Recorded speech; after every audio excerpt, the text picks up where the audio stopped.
folks. Welcome to Vector Calculus.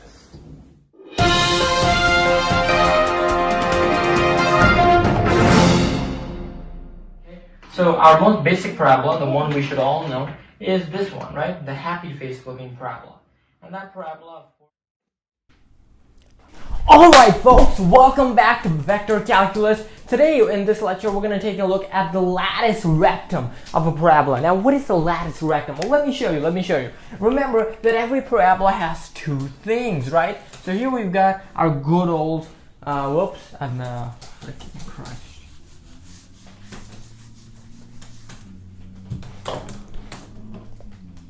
Cut.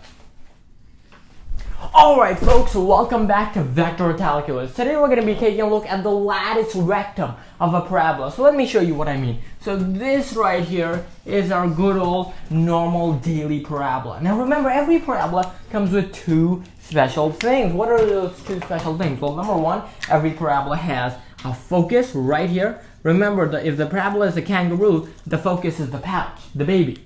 Okay, and of course every parabola comes with a directrix, right? So the focus and the directrix, they go together like peanut butter and jelly.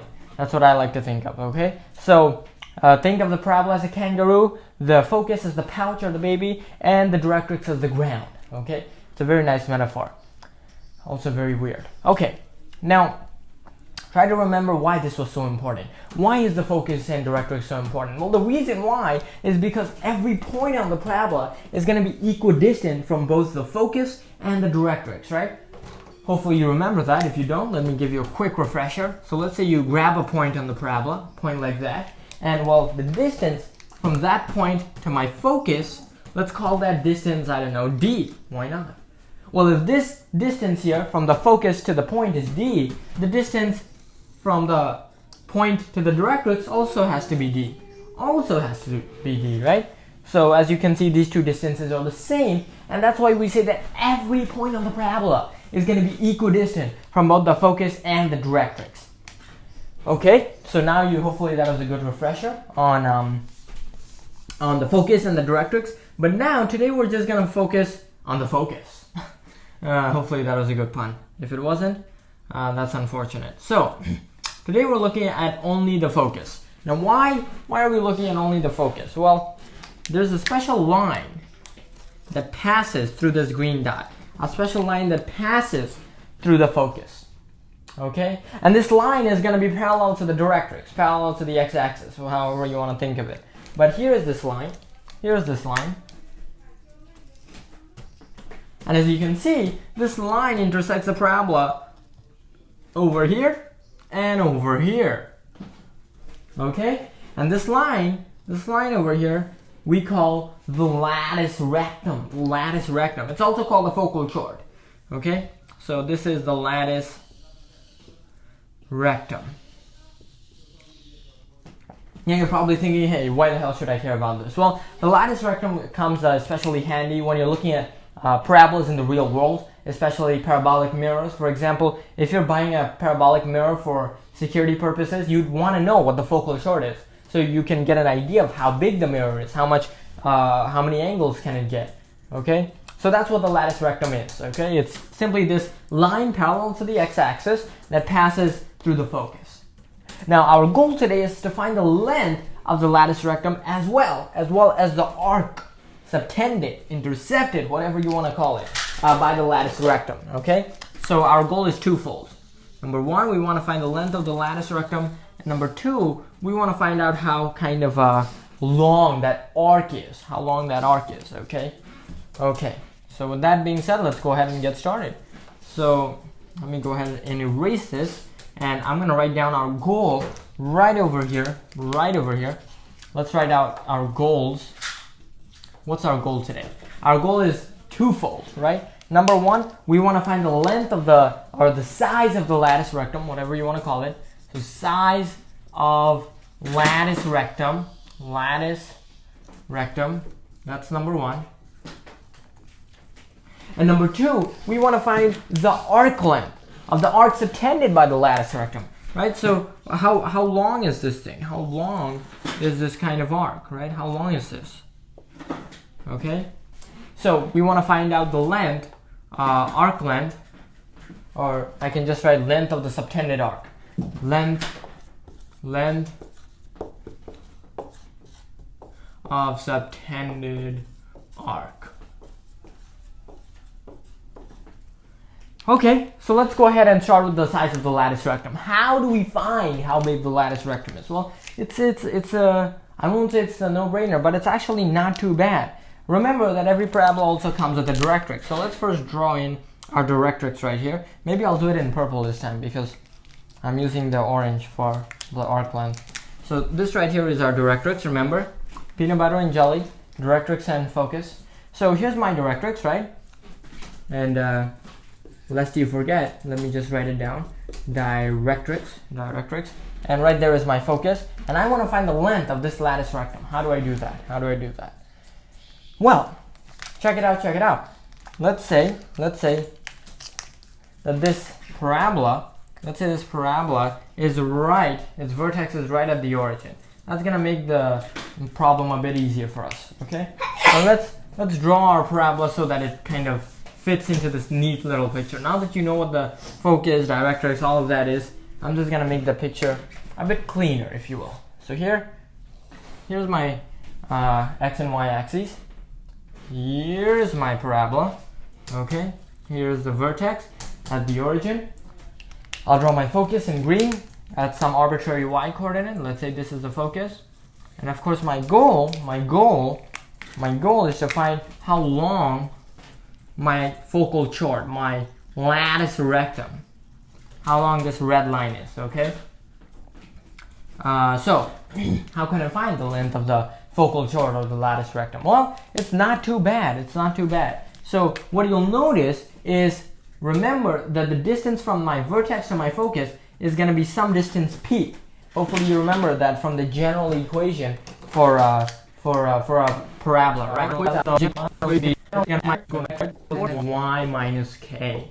Okay, so that's the general equation. And remember this p over here, what color should I use?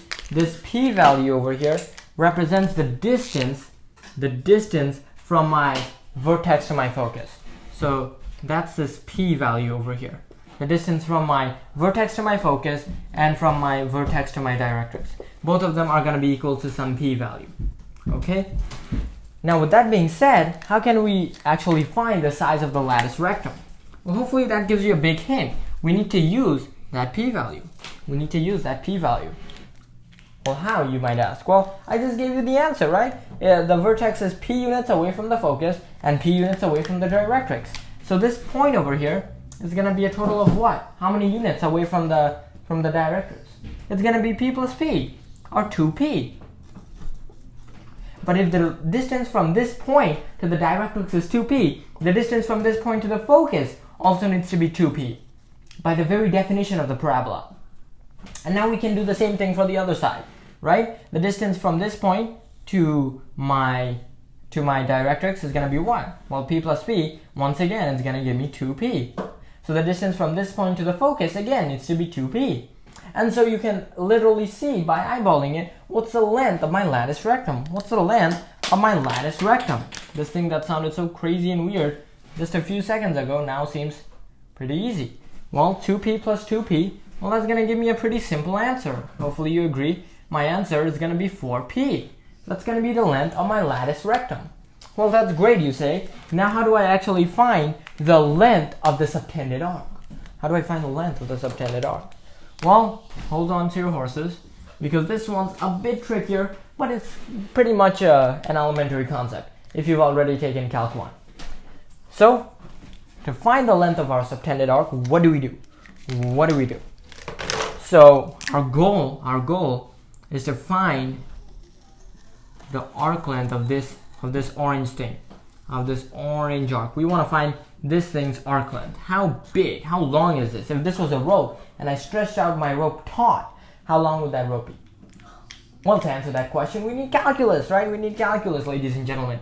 As a matter of fact, we need an integral. The integral, what's the formula for the arc length? Hopefully you recall that the formula for the arc length is square root of 1 plus f prime of x whole squared dx. Did I memorize that? No. This actually comes straight from the Pythagorean theorem.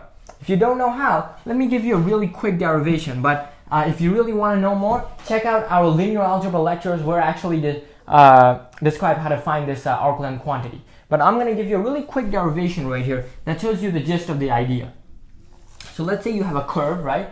Let's say you have a curve, something like this. Well, if you zoom in very close to that curve, hopefully you remember, if you zoom in very closely to a curve, it's going to start resembling a line, right?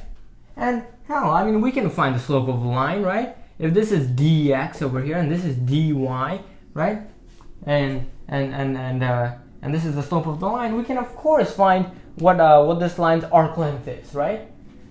So let's go ahead and find that, right? If you go ahead and find that, you'll find out it's some analog of the Pythagorean theorem. This arc length right here, it's going to be square root of dx squared plus dy squared. And if you do some factoring and nice stuff, you'll find you get this exact formula. That's where this square comes from. And once you factor, that's where this f prime of x comes from.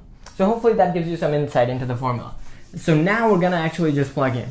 Plug and chug. So first things first, what's my f prime of x going to be, right? Well, this parabola, this is a normal parabola. So f of x, we can write it as 4py is equal to x squared, right? And if I go ahead and isolate my y here, I'm going to get 1 over 4p x squared. And now I have my f of x completely isolated. Bye, Professor. Oh, thank you. I'm still here. New student just joined and then there. Okay, Here. great. So we have our f of x right here, but we need to find f prime of x, right? What's my f prime of x going to be? Well, take a look. Hopefully you agree that by the power rule, my f prime of x is going to be what? Well, x squared becomes 2x. So I'm going to be left with 2x over 4p times, yeah, that's it. So what does this become? Well, it just becomes x over 2p. That's my f prime of x. And so now I can just substitute, right? Now I can just substitute, and you can see my final answer should look something like this. The integral from what to what? From minus 2p, this is a definite integral right here, from minus 2p to 2p of 1 plus, what's my f prime of x? That's going to be x over 2p. Remember, we need to square that, dx. And there you go, ladies and gentlemen. Nobody's going to do this integral by hand. Nobody. It involves trigonometric substitution. I'm telling you right here, right now, it's not worth it. So just go ahead, plug this into Wolfram Alpha, whatever you need to do. The rest of it is just peaceful. It's easy. It's simple. So ladies and gentlemen, what's the size of the lattice rectum of a arbitrary parabola? It's going to be 4p. What's the length of the subtended arc? Well, we just derived it, right? We just derived it, and it's going to be the following integral. It's going to be the answer to the following integral. It's going to be the integral from minus 2p to 2p, right, of the square root of 1 plus x over 2p whole squared dx. All right, ladies and gentlemen, thanks for watching this lecture on vector calculus. We'll check you out next time.